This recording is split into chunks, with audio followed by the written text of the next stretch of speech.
그렇게 급하게 당신을 상처 주려던 건 아니었어요. 그 말 때문에 마음이 정말 아파요. 계획을 분명히 설명하려고 했어요. 일찍 끝내겠다는 그 계획은 애초에 말이 안 됐어요. 어제는 모든 일을 다 끝내지 못했어요. 새 규칙을 따르기로 한 거 아니었나요? 당신 의견을 묻는 걸 깜빡했어요. 당신은 듣기보다는 메시지부터 확인하러 멈췄잖아요. 방금 들으신 이 대화들을 영어로 옮길 수 있을까요? 영어 대화를 하려면 어디서부터 어떻게 해야 하나요? 그 해답은 입체적 접근입니다. 단어도 알아야 하고, 표현도 알아야 하고, 듣는 귀도 열어야 하고, 말하는 습관도 들여야 하지요. 그런데 뇌에 모국어가 이미 자리 잡고 있는 상태에서 영어를 이해하려면 영어의 구성 원리를 아는 게 우선순위입니다. 보통 말하기를 영화나 드라마로 연습하라고 하는데 좋은 생각입니다. 그런데 입체적 접근 없이 영어라는 언어의 구성 원리도 대충 알고 단어도 대충 알고 그냥 무작정 보고 듣기만 하면 우리말과 언어적 구성이 완전히 다른데 어느 세월에 그게 될까요? 우리가 소위 문법이라고 하는 영어의 언어 구성 방식을 알고 들으면 더 빨리 되지 않을까요? 사람들의 인식 속에 영어 회화와 문법은 별개라고 또는 필요 없다는 생각이 자리하고 있지만 그걸 모르면 회화의 발전 속도도 느릴 뿐만 아니라 저급한 영어에서 벗어나지 못하겠죠. 여기서 중요한 건 어떤 내용의 문법을 어떻게 이해하고 공부하느냐입니다. 소위 말하는 문법 영어라는 틀에서는 벗어나서 영어라는 언어를 이해하고 적용하는 기초로서 알아야 되는 겁니다. 깊게 그리고 수학 풀듯이 하는 문법을 말하는 게 아닙니다. 그래서 영어를 잘하고 싶다면 영어의 구성 원리에서부터 시작해 단어, 표현, 듣기, 말하기의 입체적 접근을 하면 회화뿐만 아니라 읽기 그리고 시험도 모두 해결됩니다. 그러면 방금 들은 이 한국어 대화를 영어로 생각해 볼까요? 문법, 즉 영어의 구성 원리를 생각하며 입체적으로 접근해 보겠습니다. 이 대화 A에서 핵심은 상처 주려던 건 이 부분이고 이걸 영어 순의 원리에 맞게 배열하면 됩니다. B에서는 A의 말이 내 마음을 아프게 했다는 영어식 사고가 필요하고 그러면 문법에서 배운 영어의 사역동사인 make의 적극적 활용이 필요합니다. 영어 대화로 먼저 들어보겠습니다. I didn't mean to upset you so quickly. That makes me feel really sad. 들으신 대화에서 여기 mean to는 의미하다가 아니고 의도하다인데 문법의 대화 적용으로 보면 mean을 의미하다로 말하고 싶으면 ing를 씁니다. 그래서 상처 주려던 건의 의미니까 mean to로 말을 해야 됩니다. 이런 차이를 문법적으로 보면 대표적으로 remember, forget, try, stop도 의미가 달라집니다. 이어지는 대화에도 나오니까 잠시 후에 확인하겠습니다. 그 다음 upset은 화가 난 이라는 형용사가 아니고 동사의 자리에 서서 화나게 하다, 상처를 주다로 씁니다. 단어를 뜻만 아는 게 아니고 문장에서 자리에 맞게 생각하는 게 영어 회화의 출발입니다. 비대화에서 한국어는 내가 슬프다가 중심이지만 영어는 원인이 나를 그렇게 만들었다로 갑니다. 이런 사고의 변환이 있어야 말로 표현도 하고 들으면 바로 이해가 되겠죠. 그렇게 하고 나면 문법에서 배운 사역동사 make의 쓰임입니다. 문법으로 꼭 기억해야 되는 게 사역동사 플러스 목적어 플러스 원형의 이론인데 이것만 확실히 기억하고 언어 논리로 생각하면 적용이 바로 됩니다. 그래서 나를 슬프게 느끼도록 만들다로 표현합니다.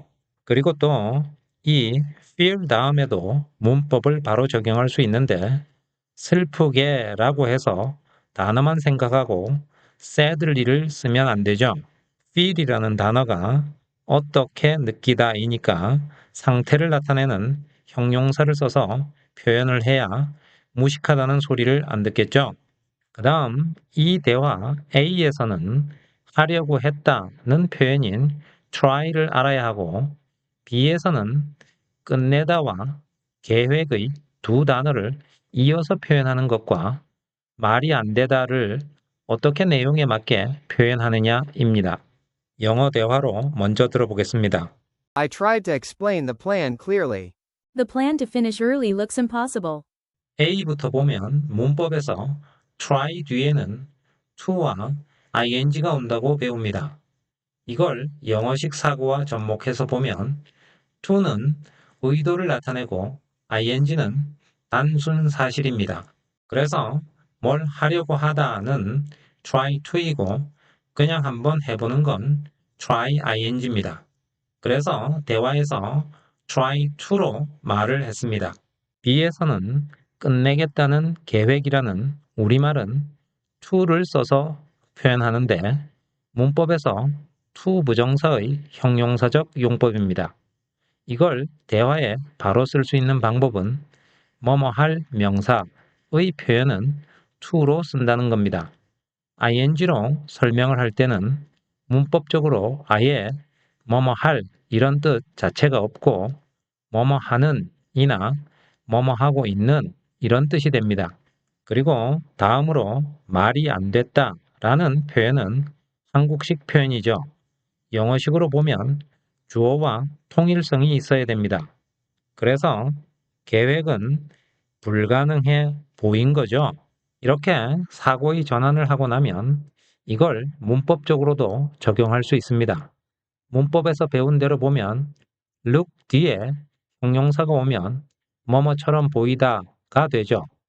여기도 앞 대화의 fear처럼 impossibly를 쓰면 교육 수준이 낮아지는 거죠. 다음 이 대화에서 보면 A에서 뭐뭐 하지 못하다 라는 핵심 표현이 있습니다. B에서는 뭐뭐 하기로 하다 라는 표현이 나옵니다. 이 두 표현만 잘 사용해서 말하면 됩니다. 그래서 영어로 먼저 들어보겠습니다. I failed to complete all the tasks yesterday. Aren't we supposed to follow the new rules? A에서는 문법적으로 fail이 목적어 자리에 to를 쓰면 뭐뭐 하지 못하다 라는 너무 자주 쓰이는 표현이 됩니다. 이건 문법적으로 꼭 to만 써야 됩니다. 그리고 complete를 동사의 자리에 쓴 게 보이죠? 완전한이라는 형용사의 뜻도 있지만 영어의 문장 구성 원칙을 생각해서 단어를 알아야 됩니다. B에서는 be supposed to가 뭐뭐 하기로 되어 있다라는 수거인데 이건 그냥 단어로 외워두면 됩니다. 미래적 의미를 가지고 있는 의무라고 생각하면 됩니다. 그래서 대화에서도 따르기로 한 거 이랬으니까 이렇게 말을 하는 겁니다. 이 대화 A에서는 정말 자주 쓰는 표현이 나왔습니다. 한국말로 뭐 하는 걸 깜빡하다를 아무리 생각해도 안 떠오를 수도 있을 텐데 문법에서 배운 걸 말로 하는 표현이죠. 한국어로 깜빡했다 한마디지만 영어에서는 문법 선택이 곧 의미입니다. B에서는 중요한 게 듣기보다는 이런 걸 장문에서 말하려고 하면 안 됩니다. 왜냐하면 말 속에 포함된 뉘앙스의 표현이니까요. 그래서 핵심은 뭐뭐 하러 멈추다 이걸 알아야 됩니다. 그럼 영어 대화를 들어보겠습니다. I forgot to ask your opinion. You stopped to check the messages carefully. A에서는 앞에서 언급한 것처럼 forget, remember는 뭐뭐 할 것을 까먹다, 뭐뭐 할 것을 기억하다로 말할 수도 있지만 뭐뭐 한 것을 까먹다, 뭐뭐 한 것을 기억하다로 말할 수도 있죠. 그래서 문법적으로도 목적어에 to와 ing가 따로 와서 의미를 바꿉니다. 동명사가 오면 과거의 뜻이고 to 부정사가 오면 미래의 뜻입니다. 그러니까 의견을 묻는 걸 깜빡한 건 forget to가 되겠죠. 시험에도 너무 자주 나오고 대화에서도 잘못 쓰면 큰일 납니다. 잘 기억하세요. B에서는 stop이 멈추다인데 뭐뭐 하러 멈추다가 되려면 문법적으로 부사인 목적을 나타내는 to를 써야 됩니다. 뭐뭐 하는 것을 이라고 목적어가 있어야 되면 ing를 써야 됩니다. 문법적으로 ing는 명사의 자리에 와서 동명사가 되면 뭐뭐 하는 것이란 뜻밖에 없고 뭐뭐 하러, 뭐뭐 하기 위해 이런 뜻은 to만 있습니다. 이런 문법적 사실을 알면 말할 때 틀리지 않고 말을 할 수 있고 대화를 들을 때도 오해가 생기지 않겠죠. 그래서 이렇게 말을 하고 나면 B는 A에 대한 대화니까 듣기보다는 이라는 말이 자연스럽게 포함되는 거죠. 그러니까 문법에서 배운 stop to로 해결이 되는 겁니다. 오늘 본 것처럼 영어 회화는 특별한 기술이 아닙니다. 문법을 바로 알고 사용하고 단어를 자리에 맞게 쓰면 회화는 저절로 나옵니다. 단편적인 몇 마디의 회화 표현으로는 영어가 안 됩니다. 그러니까 원어민이 쓰는 표현 이런 거에 현혹되어 그런 거 몇 개로 대화가 된다고 착각하지 말고 영어의 구성 원리인 제대로 된 살아있는 문법으로 시작해서 단어, 표현, 듣기, 말하기의 입체적인 영어 연습이 여러분의 영어 회화와 글 읽기 그리고 시험도 아무 문제 없이 해결할 겁니다. 영어를 말, 글, 문법, 해석처럼 따로따로 배우려고 하지 마세요. 그런 경계를 만들지 마세요. 문법을 이해하면 회화도, 글쓰기도, 독해도 자연스럽게 연결이 됩니다. 언어 논리로 영어의 구성 원리를 이해하는 좋은 영어 매직 채널의 문법 강의 영상에서 아이디어를 얻으세요.